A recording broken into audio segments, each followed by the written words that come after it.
Hello everybody, I'm here. Yep, I had to shave the goatee. I was getting my driver's license renewed this week, and I decided, do I want to look like I have a vagina mouth on my driver's license, or do I want to look like a normal human being? I opted to just shave off the goatee, so it's gone now.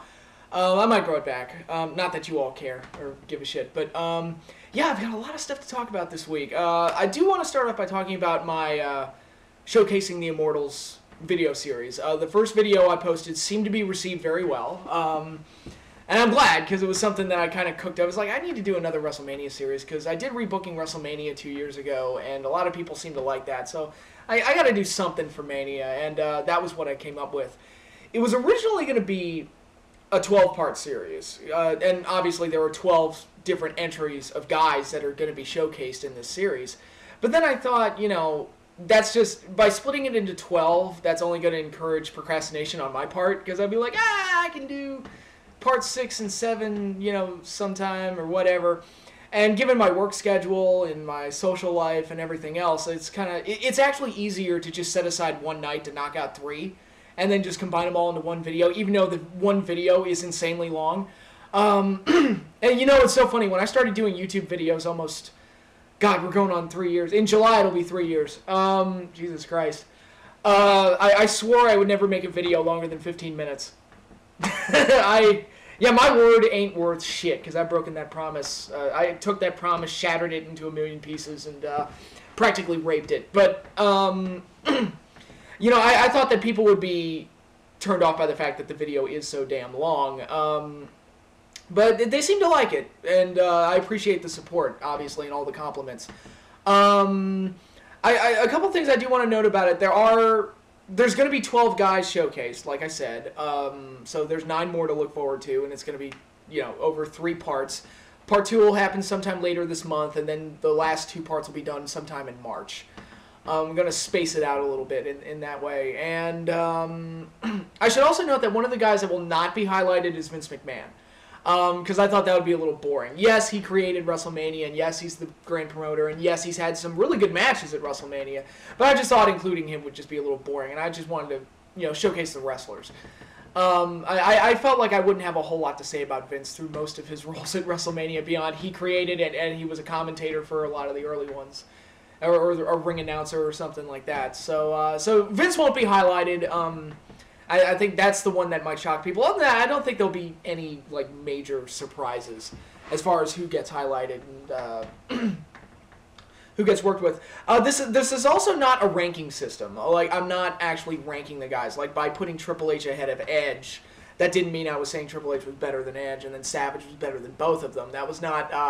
there is no ranking. It's just, I'm just doing them as they come to me. Actually, part of the reason that they're ordered the way they are is because I thought maybe I can stick a really long one in with a really short one, and that'll keep the videos from being, you know, too long, like 2 hours long.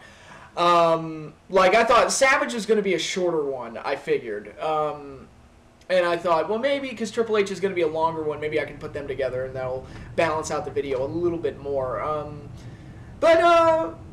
Yeah, that's all there is with that. Again, thank you for the support and thank you for the kind words about it, and hope you like the future entries that I do. Like I said, part 2 is coming in sometime in February, within the next 2 weeks, I would say. Yeah, moving right along, before I get into wrestling and some of the wrestling topics that there is to talk about this week, I do want to talk about the Super Bowl. I know this is a wrestling channel, but you know, I watched the Super Bowl, and I do have a lot of things I want to say about it. First of all, and this is coming from the point of view of a football fan just wanting to enjoy a good game. I don't hate the 49ers. I don't hate the Ravens. I don't love either team. I should hate the Ravens because they killed my Giants in the Super Bowl, and I did for a while, but that pain and that anger has kind of subsided, and I've kind of mellowed out. So I was like, you know, the Ravens, I'm kind of cool with them. And I rooted for them, to be honest, because I thought, it'd be cool if Ray Lewis won his last game. So what I'm about to say has nothing to do with love or hatred towards either team. Congratulations to the Baltimore Ravens for winning. They certainly deserve to win the game, but that was one of the worst Super Bowls I think I've seen in a while. And a lot of the modern ones have been pretty damn good games. Like Packers and Steelers was an awesome game. The Giants-Patriots, both of their Super Bowls were really exciting games. Obviously, I'm you know, I love those games, obviously. Yeah, what were some other ones? Colts and Saints I thought was a very good one. Steelers and Cardinals was a very good one. So a lot of the recent Super Bowls have been very, very good. This one was, I don't know, it was kind of a mess, I thought. Obviously the blackout was an embarrassment. I don't know what happened there, what caused it, but whatever it was really bad. And I felt like it really sucked the life out of the game and really changed the momentum because, you know, it kind of cooled the Ravens off and allowed the 49ers to make a quick comeback. But, yeah, I thought a lot of the play was sloppy. I thought the officiating was awful. I mean, some people are complaining on that last fourth down play that the 49ers got screwed on that. I'm like, yeah, there were bad calls all throughout the game on both sides. Like, that running into the kicker call I thought was horseshit. And there were a lot of calls like that. And it's not showing favoritism to one team or the other. It was just bad officiating, I thought. And worst officiated Super Bowl since 40, which was Steelers and Seahawks, where, again, I don't have anything against the Steelers, but Seahawks kind of got fucked over in that game. I was watching, it's like, man, they cannot catch a fucking break. It's kind of sad. But, yeah, it is what it is. It just wasn't one of the more impressive Super Bowls. I also want to make this point. I guess the MVP, the Super Bowl MVP award, really is turning into the quarterback award, and that's all it is now. Because I don't think for a second that Joe Flacco deserved the MVP of that game. And it really has just become, it's like, oh, wait, who won the, you know, who was the quarterback of the winning team, and does he have good stats? Then, okay, give it to him. And I'm not saying Flacco played a bad game.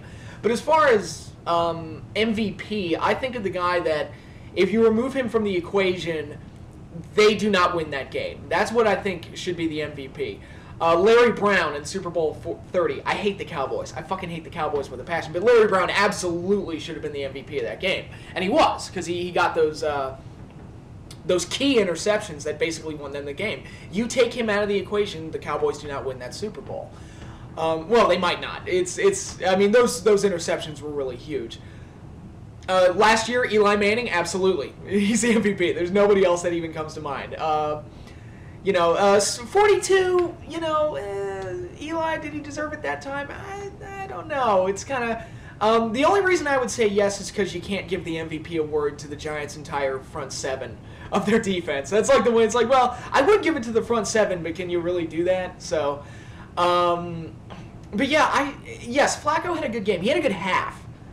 His first half was really good, but I felt like the individual effort of the receivers was a large part of that. Like, Bolden made some circus catches, and Jacoby Jones, his touchdown was an amazing individual effort to A, catch the ball, and B, get up and juke his way into the end zone for the touchdown. And at the start of the half, when he ran that kickback, I was like, game over, Ravens win. Of course, I didn't count on the blackout and the 49ers kind of being allowed to collect themselves and the Ravens kind of cooling off, but I mean, those to me were the big plays of the game. So if I were going to give the MVP to anybody, it would be Jacoby Jones. I think, without question, it's him. And Flacco had nothing to do with the kickoff. So that's just how I felt about it. And there were times in the second half where the Ravens had a chance to end the game and put it away and lead a drive. They couldn't sustain a drive. They only put up 6 points in the entire second half when they really needed to put the pedal down and really, put the 49ers away. They didn't do it. And I think it's too easy to kind of look at the quarterback stats and say, oh, he's the MVP. And I'm like, well, I mean, some of those catches by Bolden were amazing. And he would be my runner-up for MVP. And Jacoby Jones, his effort alone, I think he should have been the MVP. That's just my question. And that's nothing against Flacco. I actually defended Flacco at the start of the season when he said that he was, he thought of himself as an elite quarterback. And I'm like, you know what? I don't necessarily agree that he's one of the best quarterbacks in the league, but, if I were a Ravens fan, I'd want him to think he is. I wouldn't want him to think he sucks. It's like Eli last year. It's like, what's he supposed to say? What, I suck? No, you want people to believe that you're awesome, and you want people to rally around you. So, yeah, let Eli say he's elite. But no, I do think it's really become kind of a very simplistic way of looking at it. It's like, oh, if the quarterback has good stats, then he's the Super Bowl MVP, and that's all that matters. And I think that's kind of lazy. So, that's just my take on that. So, yeah, I wasn't a fan of the Super Bowl game. I didn't think it was that great of a game. Of course, the blackouts sucked the life out of it for the most part. The only thing it really had going for it was that some late drama at the end, where it did look like the 49ers might come back and win it. But overall, sloppy play, bad officiating, and just not a good game. I just wasn't a fan of it. But there's always next year. Hopefully, I'm excited that next year is going to be in MetLife Stadium, and a lot of people are upset about that. I'm like, dude, it could be a bad weather game. That is awesome. I love that. I fucking love that. That would just make me so goddamn happy. A fucking snowstorm in the middle of the Super Bowl, because they have to play in the elements and adjust to that, and fight for the damn Lombardi Trophy in the harshest conditions. That's awesome, man. I love that. That's what the sport should be all about. And of course, it's got me thinking, it's like, wouldn't it be cool if I got my dream Super Bowl of Jets versus Giants with the Giants winning? That's I've always wanted that. Jets and Giants in the Super Bowl with the Giants winning. That is my dream Super Bowl scenario. And of course, I highly doubt the Jets will get there, and the Giants, I have my doubts as well. But let me dream. It's a new season. Let me fucking dream. And for that game to happen in MetLife, I think would be amazing. The ultimate battle for New York and New Jersey. It would be great. I might actually go to that if it, depending on who's playing. Well, I guess you'd have to get tickets early, but it's cool to have a Super Bowl in the area. So I might go to the Super Bowl next year. That might be cool. But enough football. Let's get into wrestling. Major thing happened on Raw this week that's got the wrestling world buzzing. The living legend Bruno Sammartino is going into the WWE Hall of Fame. Now, I'm one of the guys that I don't take the WWE Hall of Fame that seriously, like a lot of other people do. Like, I heard some people complain that so-and-so went in, that Coco went in, that my buddy James Walsh over at Wrestling Epicenter, he's upset that Trish is going in. And I just kind of feel like, look, it's really not that big of a deal. There's no official criteria or voting system or anything that goes into this. Here's all the thought that goes into it. It's people Vince likes and people that Vince thinks he can make money off of. And that's all the thought that goes into the Hall of Fame. And it's all about nostalgia pops and, things like that. That's all it is, basically. So I don't take it that seriously, like a lot of other people do. I'm a little surprised that people take it as seriously as they do. All of that said, I think it's really cool that they got Bruno. I think that's really awesome. And it's really a major headline because I thought Bruno would be one of those guys that would never go in. And he's one of those guys, quite honestly, without him in the Hall of Fame, it has no credibility. As like an official showcase of the best in WWF history, or WWE history, or WWF history, whatever you want to call it. Actually, I called my dad. And my dad was a big Bruno fan. Yeah, I remember when I was a kid, he always used to tell me about how great Bruno was and how Bruno was the greatest. It was like, oh yeah, you can have your Hulk Hogan, but Bruno was the man. And he used to just paint this picture of how he was a living legend. And so I called my dad and told him, hey, did you hear that WWE, they're working with Bruno and Bruno's going to go into the Hall of Fame? First words out of my dad's mouth. He paused and then he suddenly says, so wait, he wasn't in it already? I mean, Bruno should have been in there 20 years ago. I thought that was a great line by my dad. And it shows how big of a fan he was of Bruno. And I'm not going to sit here and pretend that I'm totally knowledgeable about Bruno's career. He was obviously before my time. And anything I've ever seen of him, mostly highlight reels. Kind of like, if you watch classic NFL, it's like, I look at guys like Bart Starr and Roger Staubach and Terry Bradshaw and Lynn Swann and, a lot of those guys, I look at them as like NFL royalty. And they retired before I was even born. And I just kind of look at them that way because that's like, wow, they were great. I mean, they were like, they were classic NFL. And I get that same vibe when I look at highlights of Bruno. Like, the highlight package that they did on Raw was amazing. And I was really happy that the crowd reacted to it as well as they did. Because I was like, you always run that risk. I'm like, are they going to remember Bruno? Or, the young fans today, are they even going to care about Bruno? And I was really happy. The crowd reacted very well to it. I was like, wow, that's pretty cool. And he's going to get a standing ovation in Madison Square Garden. I don't doubt that at all. He is going to get the royal treatment there. Because he's a legend.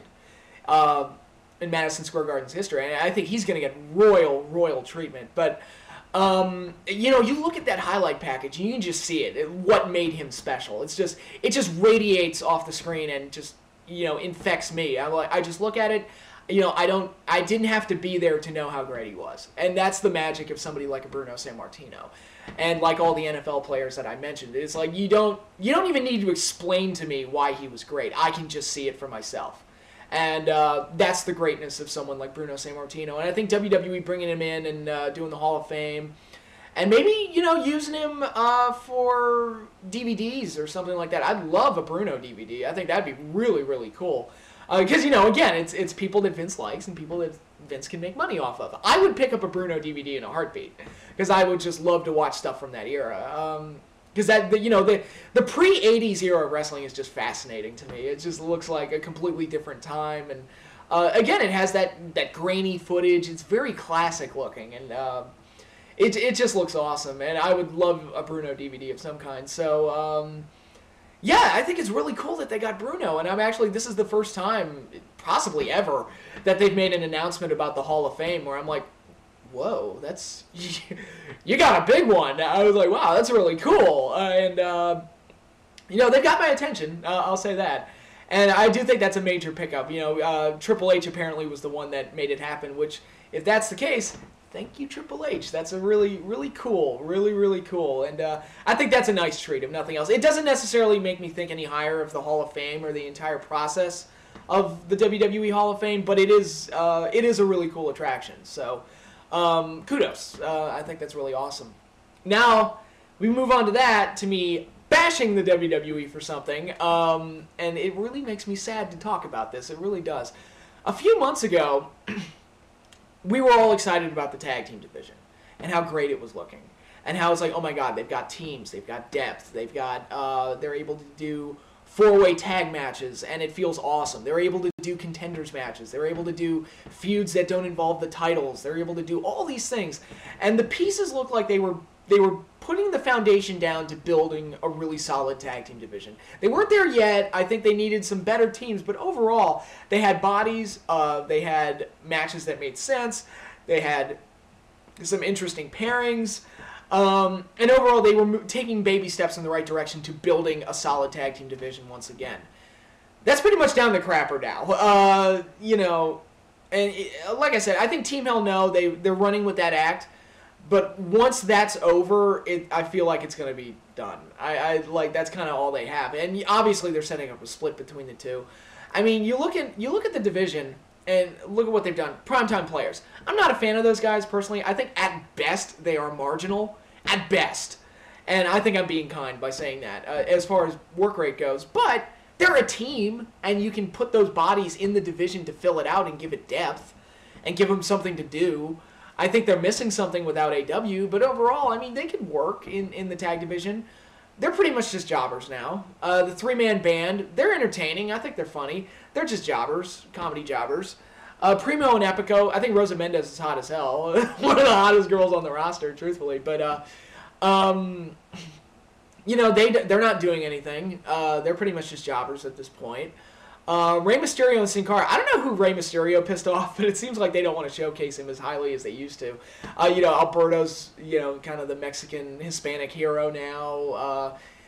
I was really surprised that they didn't give Rey anything to do in the Royal Rumble. It felt like he was in and out. Pretty, unspectacular showing there. And, it just doesn't feel like they're going to do that much with that team. God, who else?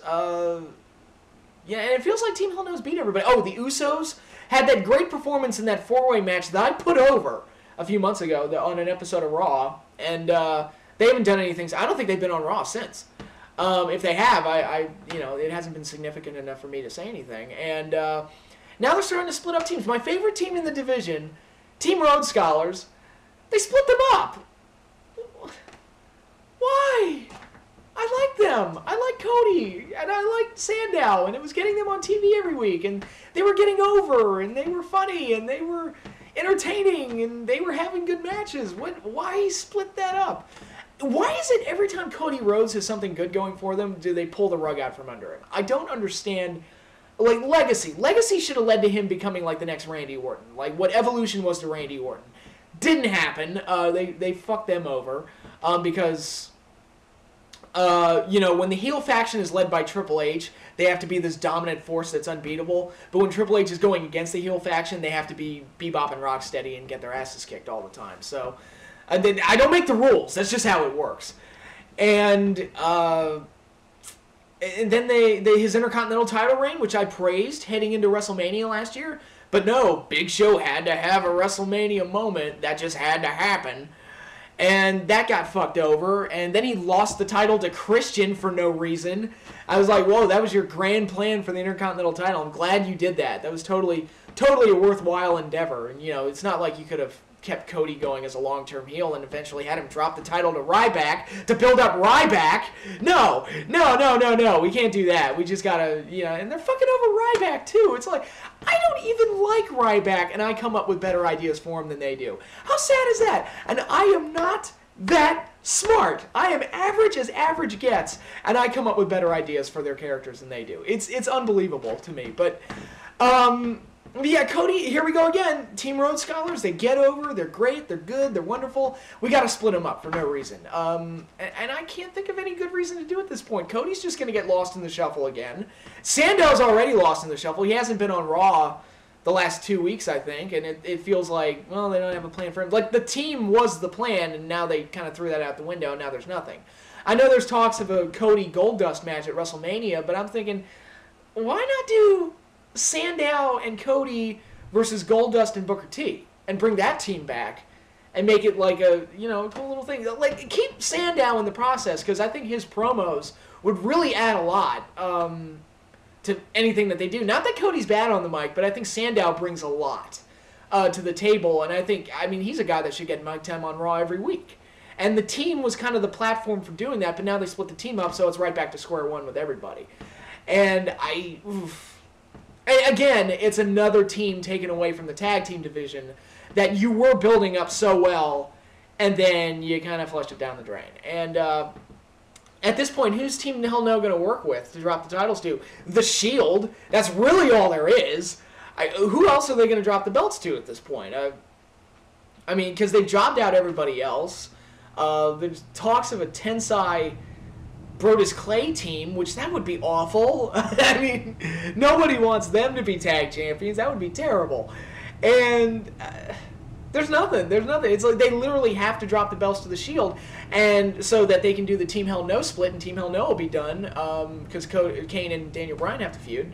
And then once that's over and the Shield are the tag team champions, who the hell are they going to work with? You jobbed everybody else out.